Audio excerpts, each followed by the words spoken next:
And now to weigh in on this explosive case, one of the stars of Grey's Anatomy, Jesse Williams. We are very delighted to have Jesse with us tonight here on this show. Thank you for joining us. This is a case that has captivated the nation. Everybody waiting on pins and needles to find out what this jury is going to do. So far, they've deliberated 11 hours and 43 minutes. Why is this case important to you?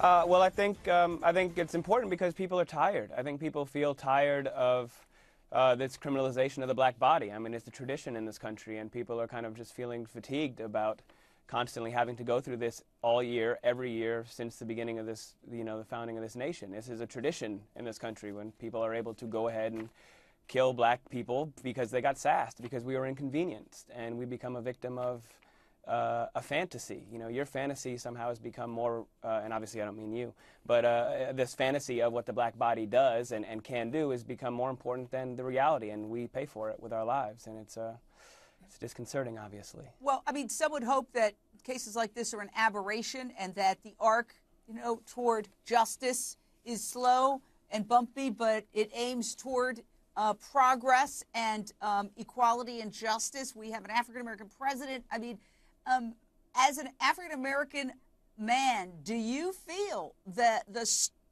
any stress as a result of cases like this? Stress? Well, in other words, that it affects your day-to-day life. Cases like the George Zimmerman case, sure it cases does. like how?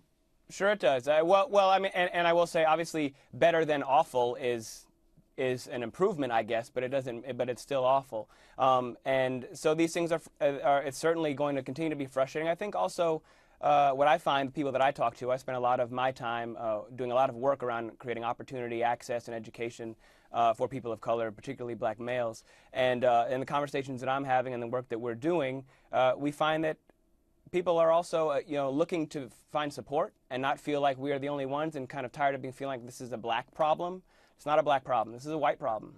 This is an American problem. This is a societal problem where people should be outraged when a man is able to instigate an interaction with kids and then shoot them when it doesn't go well. It should be an outrage for everybody. We shouldn't have to, people were certain that OJ was guilty, positive, and we can crack jokes about it for years, but people are kind of on the fence and kind of, cowering in break rooms and not talking about this case. I think it was really telling that the defense attorney today said that this wouldn't really even be a household case if it wasn't for the Zimmerman trial, which really goes a long way to explain that how much, the indifference around black life.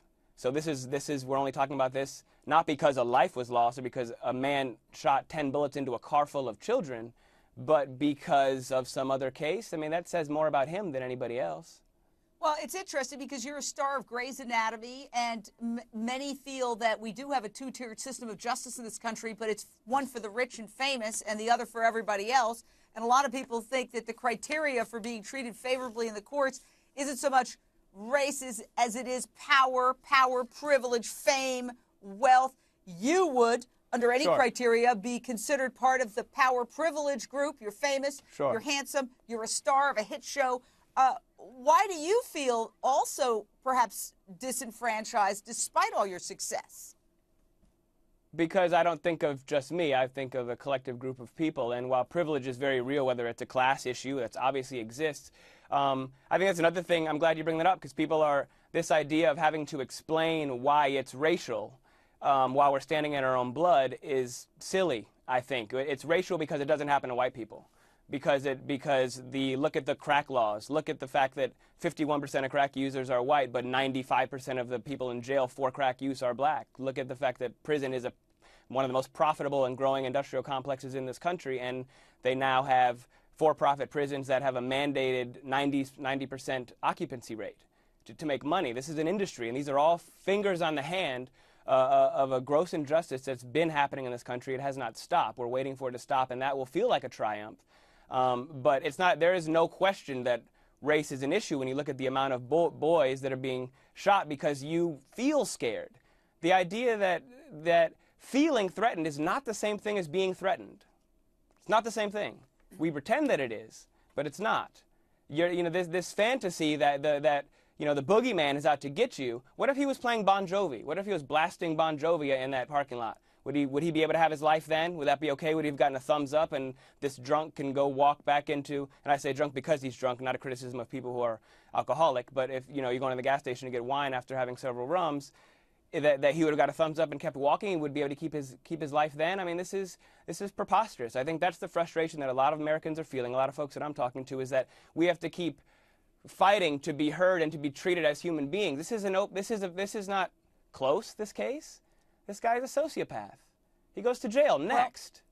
Like this. We'll this see. I think we'll have to see what the jury decides. The jury. Yeah, and that, by the way, is not. I don't guarantee that that's going to be the outcome. That's just my personal opinion, certainly.